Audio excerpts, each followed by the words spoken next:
Et tiens, alors les gars, ça sera encore un autre super live stream. Aujourd'hui, une femme qui est divorcée, mais qui essaye de trouver son chemin dans les applis de rencontres. Écoutons, nous allons voir la vraie raison pourquoi ces femmes sont célibataires. Ok, c'est parti. À quel système, comment si, comment mi. D'ailleurs, aujourd'hui, qui a trouvé l'amour sur Tinder? Qui a trouvé un couple stable sur Tinder? Dis-moi ça en commentaire parce que moi, je me pose sincèrement la question. Mais si je te disais que Tinder ne favorise pas les profils que tu imagines et qu'il y a tout un jeu qui est orchestré par leur algorithme, très curieuse, j'ai voulu percer ce mystère avec une expérience inédite. Sauf que plot twist, je me suis retrouvée un peu prise à mon propre piège. Tu veux savoir comment? Eh bien, accroche-toi, je vais tout te raconter. En matière de dating, on est d'accord, la première photo, la première impression est bien souvent la plus marquante. Tout comme sur Tinder, là où une simple photo peut tout changer, la première chose que les gens remarquent, c'est bien entendu votre visage. Et là, j'ai un petit secret à te partager. Pourquoi ne pas miser sur un teint frais et Merde, archi ça, c'est la lumineux? publicité. Nous allons passer. Nous allons passer. En fait, après cette vidéo, nous allons Problème directement avec voir... les après cette vidéo, nous allons directement voir une de ces vidéos. Lorsqu'elle parle du divorce, vous allez comprendre. Je vais élaborer un point. Mais continuons dans de accès. dating. Bon, maintenant, si je te disais que Tinder nous donne une note secrète pour noter notre désirabilité et que cette note décide de ton succès sur l'app ou de ta solitude sans que tu t'en rendes compte. Intriguant, n'est-ce pas? En fait, Tinder, derrière son interface simple et ludique, il y a un système très complexe et opaque. Bien plus qu'un simple jeu de swipe comme il y aurait un combat entre deux personnes, en réalité, l'application évalue absolument tout ce que tu postes. Ton apparence, évidemment, la qualité des photos que tu postes, mais aussi les messages, comment tu écris, ton orthographe, ton niveau d'éducation, si ça se trouve même ton signe astrologique, tes passions, et même la richesse perçue que tu peux refléter dans tes photos. Tout ça, Ah ouais. c'est issu d'un modèle initialement développé par l'armée américaine, et ça va alimenter ton score de désirabilité et influence ta visibilité dans l'application. Mais attention, ce score n'est pas neutre selon le genre. Un homme avec un bon salaire qui a fait des hautes études aura des points bonus. En revanche, une femme qui a un bon salaire et de hautes études aura des points malus. L'algorithme a tout simplement tendance à favoriser des dynamiques patriarcales pour créer des couples où Ça, c'est la même bêtise que nous avons vue l'autre fois.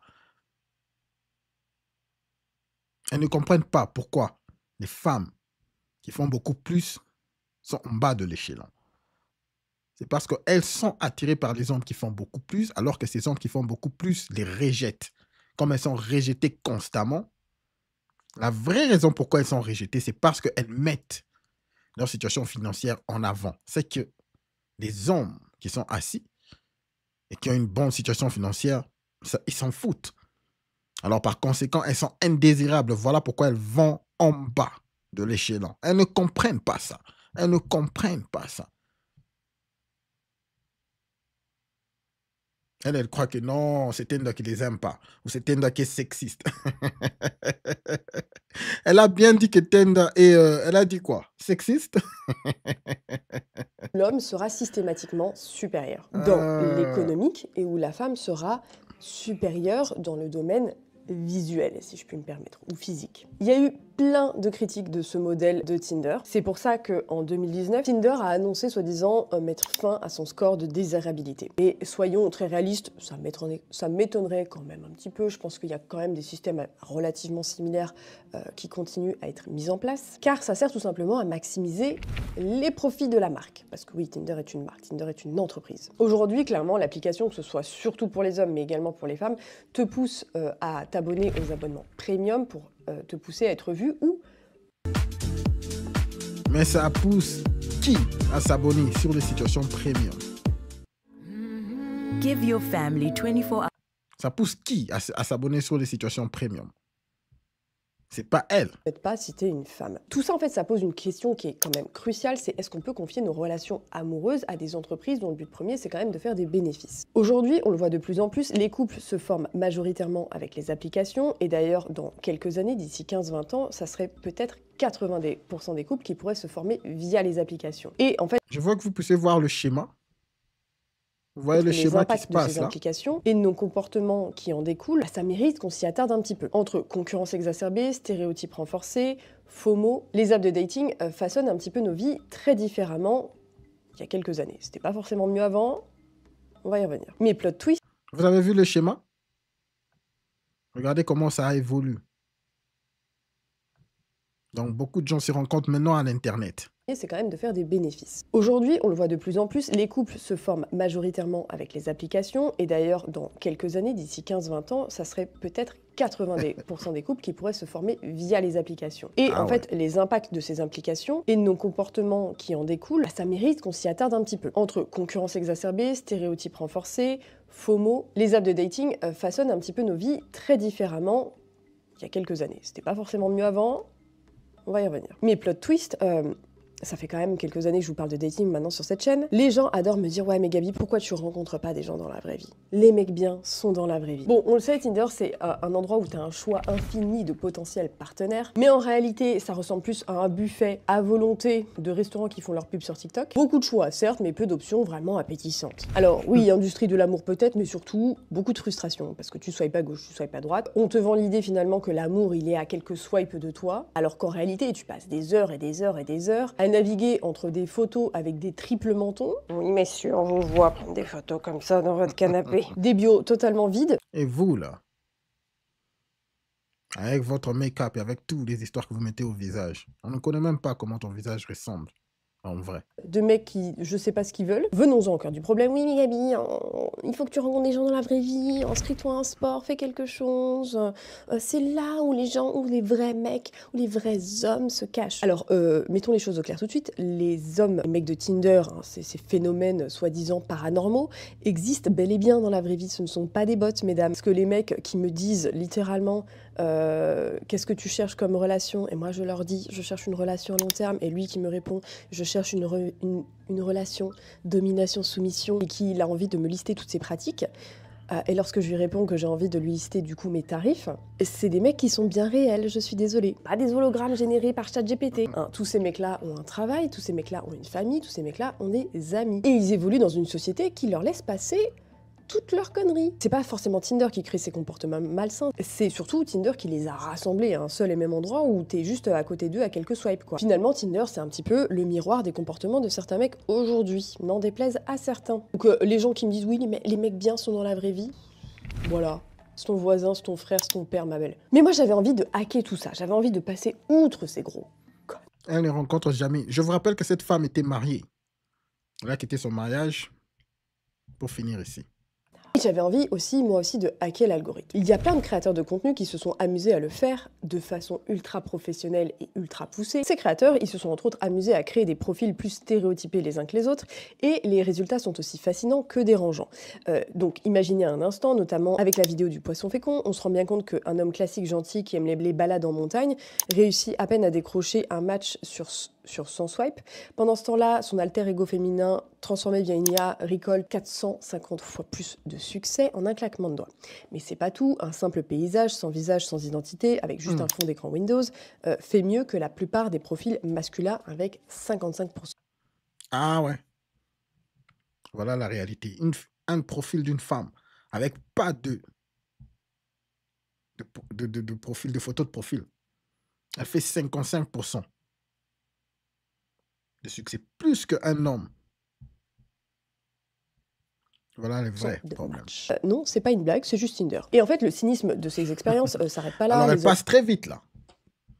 Alors, qui a l'avantage dans les sites de rencontres? Elle est passée très vite. Elle est passée très vite.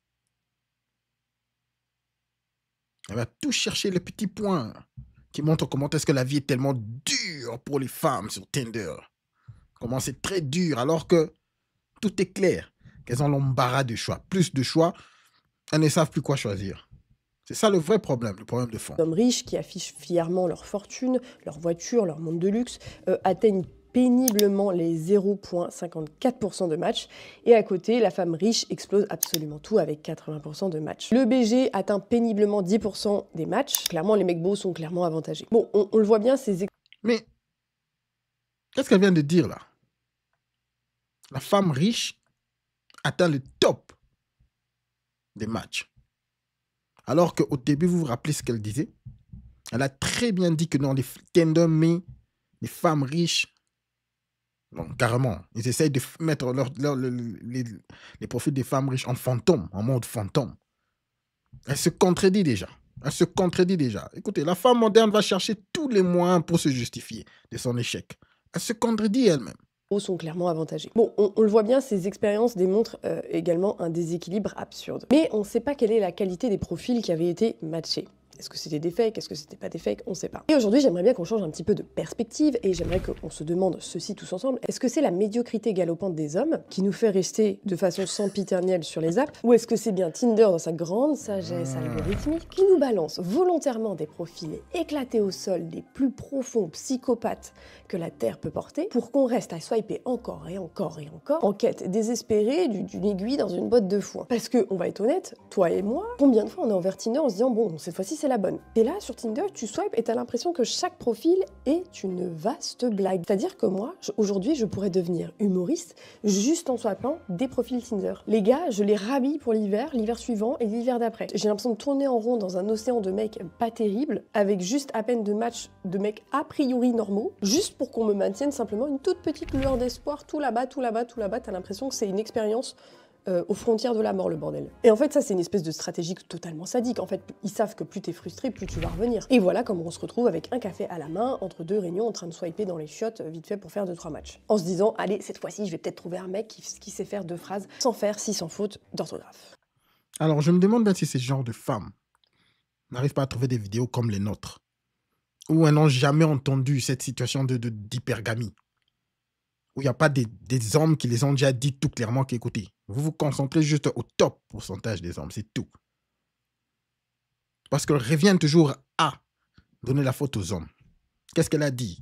Elles sont en train de tourner en rond sur le site de Tinder. Pourquoi? Parce que peut-être que les hommes sont médiocres. Toujours la faute des hommes. Moi, je suis sûr et certain que les gens les ont déjà réprimandés. C'est là, écoutez, si vous voulez des hommes, il y a des hommes qui vous veulent dans ce site. Si vous êtes réaliste avec vos standards, vous allez trouver des personnes bien.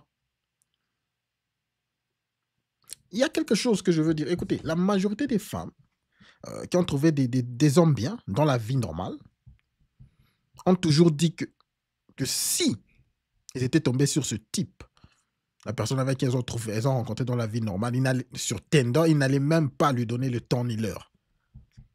Plusieurs femmes disent ça. Non, si j'avais rencontré mon mari dans le site Tinder, je n'allais même pas swiper. Elles le disent. Alors, c'est très clair pourquoi est-ce qu'elles n'arrivent pas à trouver des bons gars sur Tinder, parce qu'elles sont là.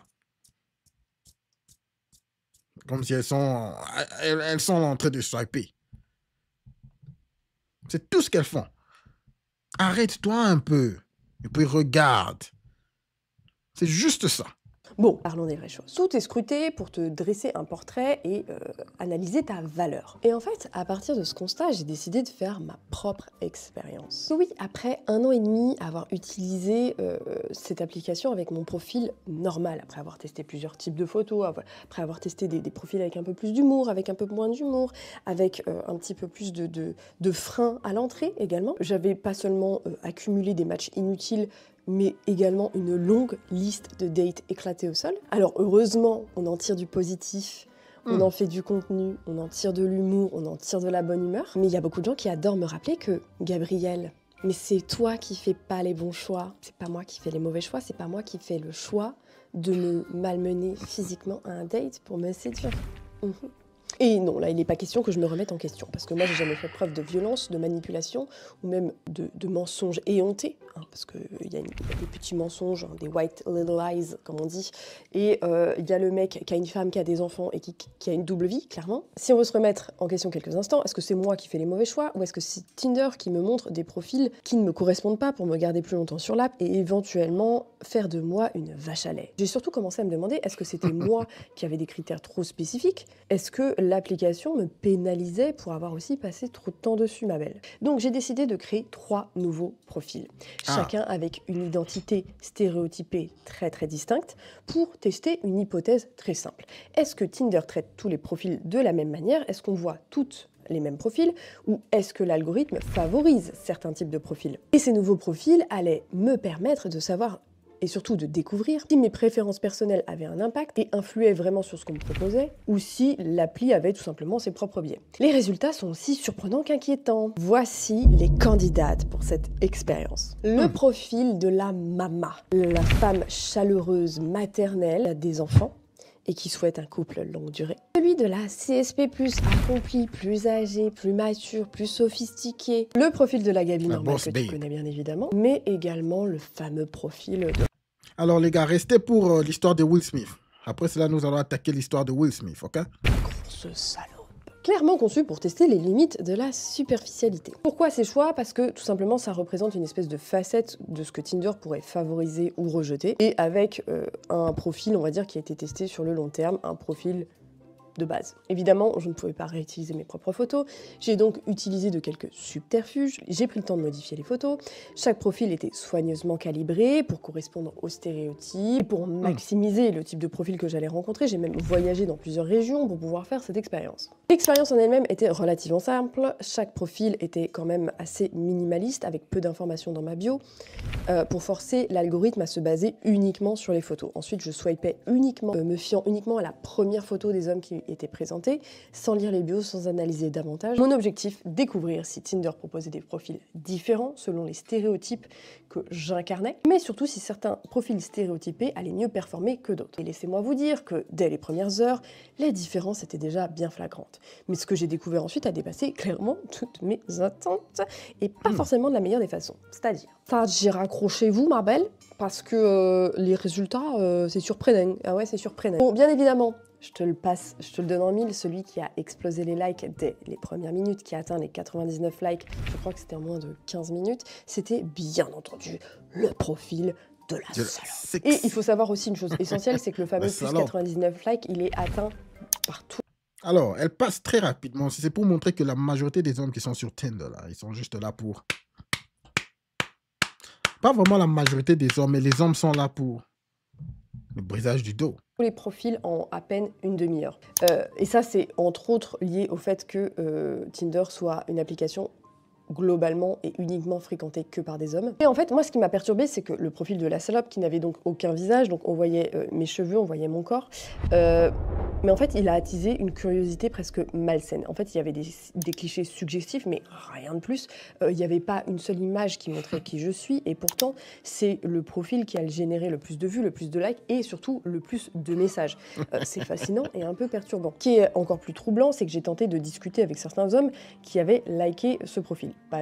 Globalement, pas de surprise, hein, on va être très honnête, les conversations étaient globalement réduites à des commentaires objectifiants ou même carrément déplacés. Finalement, ça n'a rien révélé, les hommes, voilà, les hommes. Mais en fait, ce qui m'a le plus perturbé, c'est que tu vois, autant on sexualise le profil de la salope, autant le profil de la mama, qui est censé t'évoquer une relation long terme, une vie de fer. Avant que nous puissions passer au profil de la maman, moi je crois que ce sont les femmes qui ont carrément changé le game des applis de rencontres.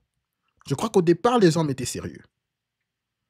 Lorsque les applis de rencontres sont sortis, peut-être dans les années 2010, plus ou moins, je crois que les hommes étaient sérieux. Mais qu'est-ce qu'ils ont remarqué lorsqu'ils vont là? Ils ont remarqué que les femmes étaient juste là à swiper. Les femmes ne les likaient pas. Les femmes étaient juste là pour chercher des dates gratuits. Aller pour manger au resto et puis voilà, c'est tout. À ghoster les hommes. Juste de l'attention, quelques textes. Elle essaie de tirer les conversations en long pendant des semaines, juste pour avoir cette validation. Moi, je suis sûr que les hommes qui allaient dans les applis de rencontres ont commencé à voir ça. Ils ont commencé à voir ce même système se reproduire. Finalement, ils se sont dit, mais on est là pourquoi?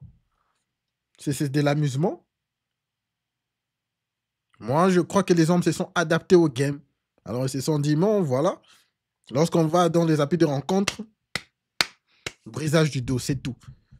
famille, quelque chose, enfin tu vois, des voyages, que sais-je, n'a pas échappé à la sexualisation non consentie. C'est-à-dire que moi je recevais des messages qui laissaient clairement entrevoir les mommy issues de certains mecs. Très clairement, en plus de vouloir taper le cul de la daronne, ils voulaient taper dans le fond de mes placards les gâteaux des gosses. Hein, mon profil, il était là pour trouver une relation long terme. À quel moment dans les premiers messages tu nous sors des dingues pareils? Et en fait, là on touche à une réalité qui est quand même assez déconcertante, c'est que peu importe le type de femme que tu incarnes sur Tinder, même si tu es archi prude, en fait il y a tout le temps des sous-entendus sexuels qui sont imposés.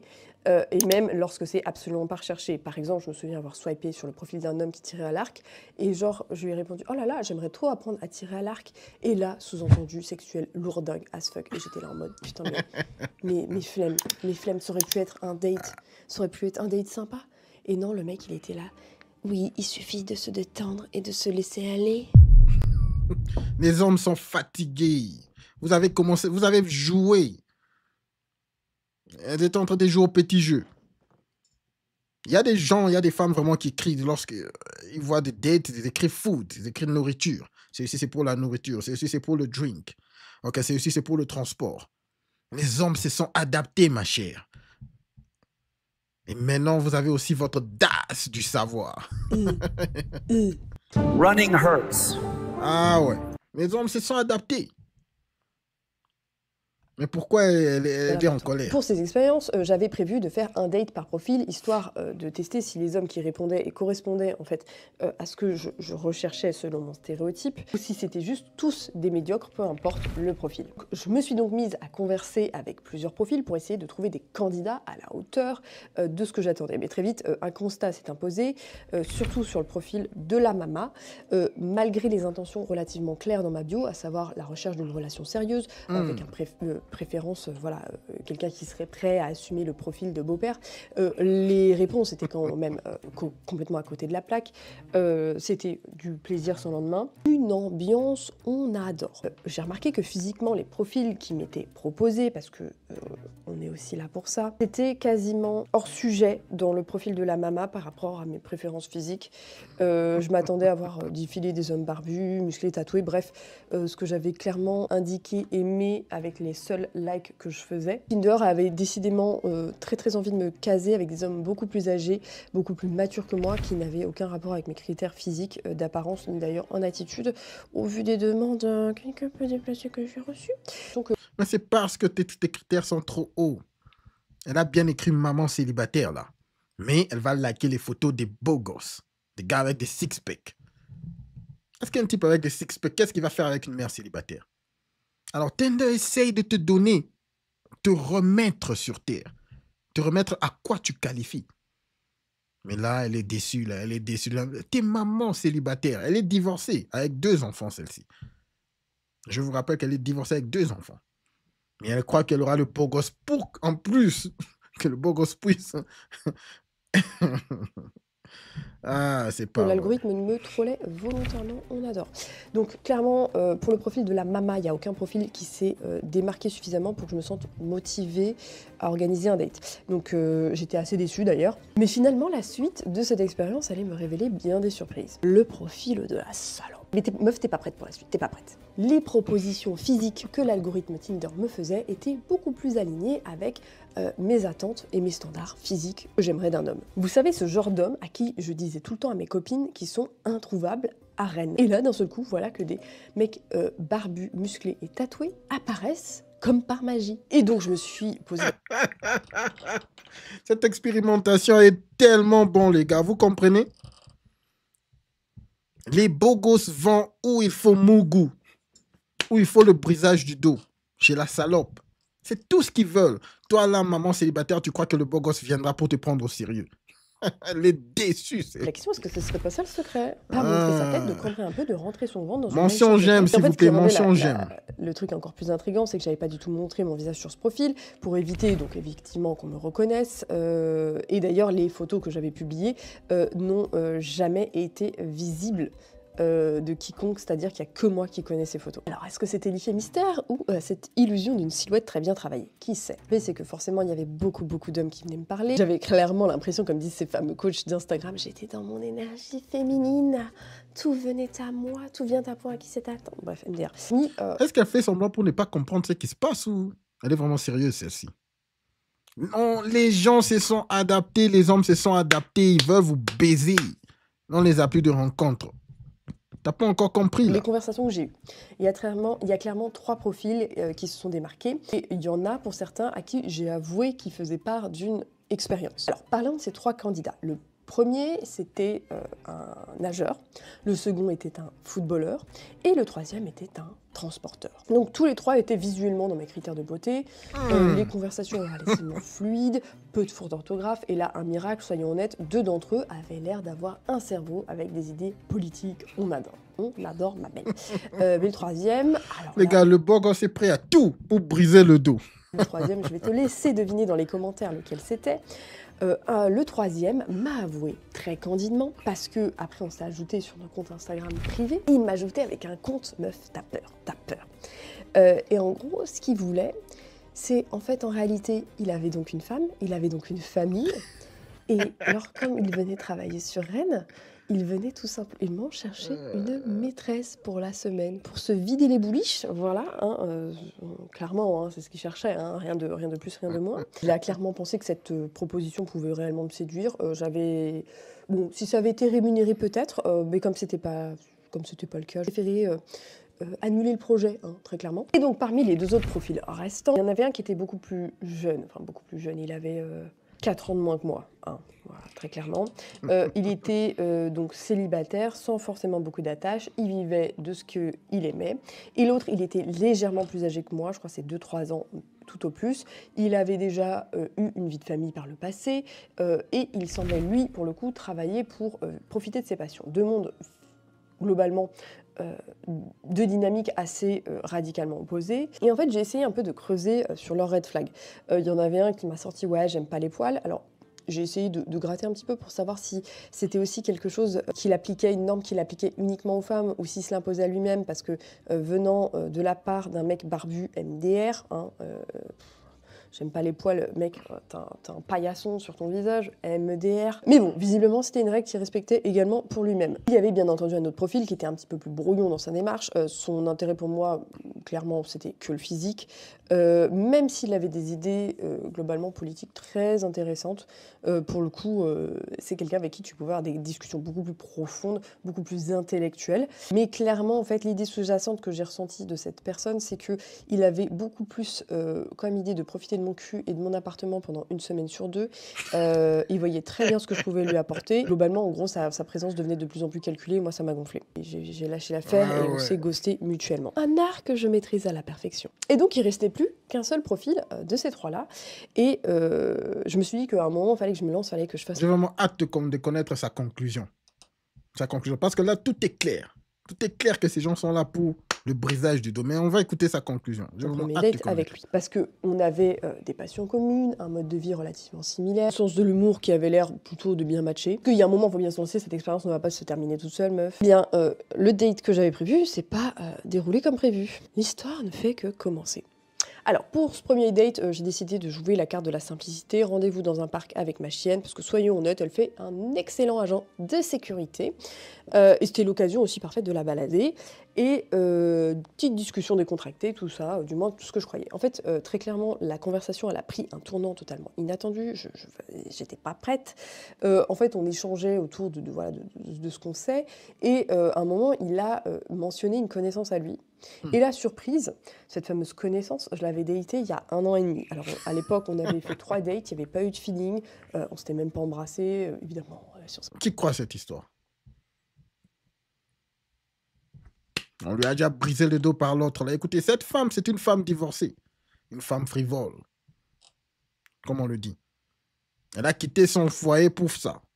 Pour cette vie de débauche. C'est ça la vie dont elle cherche. Ces femmes qui quittent les foyers. C'est ça. C'est pas vrai, on n'a pas couché ensemble, voilà.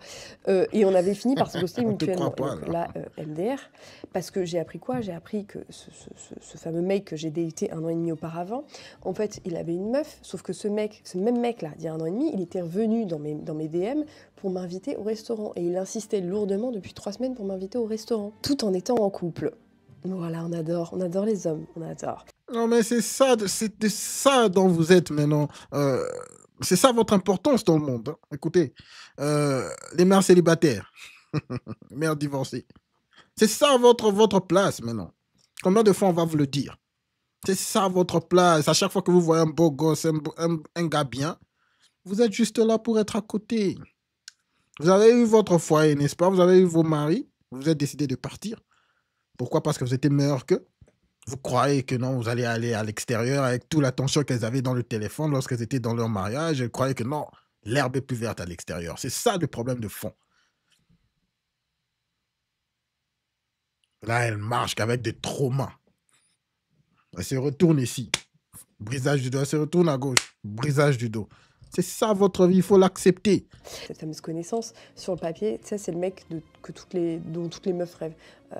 Voilà. Profil incroyable, petit peu premier de la classe, BG, on adore, un style vestimentaire, on aime bien. Mais visiblement un trompeur de qualité aussi, hein. Bon bref, on a passé un très bon moment à rire et à pleurer de ces conneries.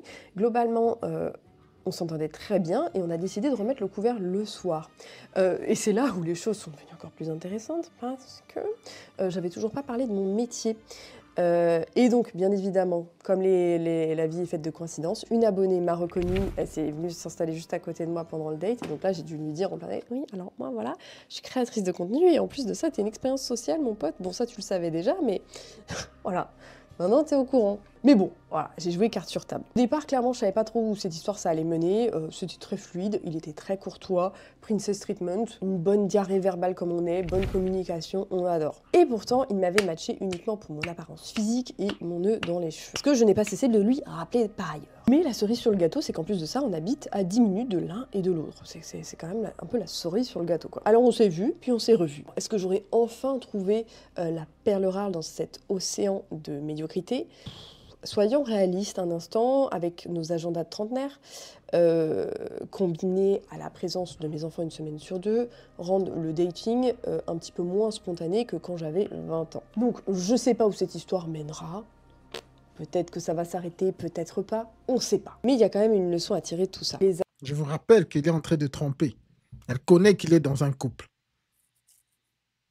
Elle connaît très bien. Les algorithmes sont quand même un petit peu biaisés. Les algorithmes savent parfaitement exploiter nos désirs, nos insécurités. Mais ce qui m'a le plus frappé, c'est que nous sommes globalement tous piégés dans un espèce de jeu où la séduction numérique, virtuelle, je sais pas, où l'apparence finalement et les stéréotypes, mais surtout les projections que les gens se font, prennent souvent le pas sur ce qu'est l'individu réellement dans toute sa complexité. Donc que ce soit le profil de la maman, de la CSP+, ou celui de la salope, chacun a révélé un pan fascinant et parfois dérangeant des espèces de dynamiques des relations modernes. Les hommes sont clairement désavantagés par leur surreprésentation en nombre. Et les femmes, quant à elles, pour le peu de femmes qu'il y a sur les applications, elles sont ultra sexualisées, même contre leur gré, et même lorsqu'elles cherchent autre chose que des relations court terme. Et c'est là où on se rend compte que finalement, cette aventure, ça permet aussi de réfléchir et de se dire qu'aujourd'hui, on se rend compte que clairement, l'amour, c'est devenu finalement un produit de consommation, finalement comme le bonheur. Et la question que je me pose, c'est est-ce que c'est l'algorithme qui nous empêche de trouver ce qu'on veut, ou est-ce que c'est nos propres attentes qui nous sabotent? Peut-être un peu des deux. Et puis, d'un seul coup, tu as une espèce de petite lueur d'espoir entre quelques red flags, des profils brouillons et des profils avec des conversations absurdes et des doubles mentons.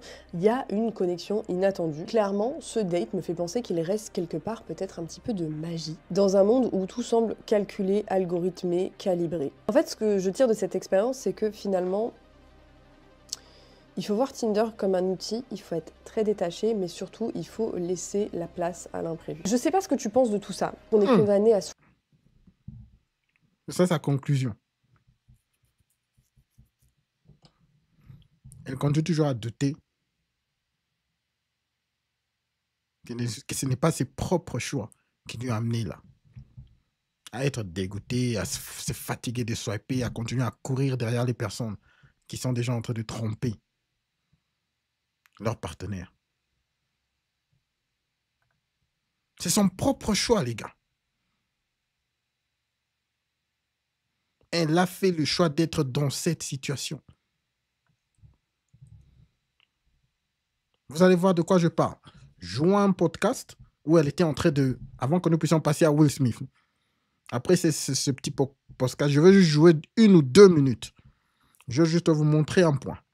Et puis nous allons passer à Will Smith, l'histoire de Will Smith. Je vais vous montrer que c'est son propre choix. Elle s'est retrouvée dans cette merde.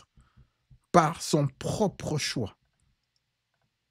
Vous avez déjà vu ces vidéos sur sa séparation, sur son déménagement, sur l'achat d'un appartement, sur plein de questions. Toi, tu as décidé d'en parler quand même très ouvertement. Et d'ailleurs, j'ai l'impression que tu reçois des réactions pas tout à fait... Alors, ce qui est particulier, c'est que tu vois, j'ai rencontré des abonnés il y a 2 jours.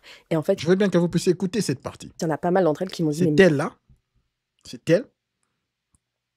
Et elle est dans le podcast de cette femme. Bon, cette femme, elle reçoit des célibataires.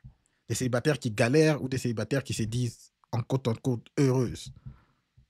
Alors vous allez voir de quoi elle va dire sur son divorce. C'est parti. merci pour tes vidéos sur le divorce, parce que moi, je vis la même chose. Et en fait, je suis tellement contente de pouvoir d'être relatable à quelqu'un qui vit la même chose que moi Ouais. et en fait, qui le vit bien.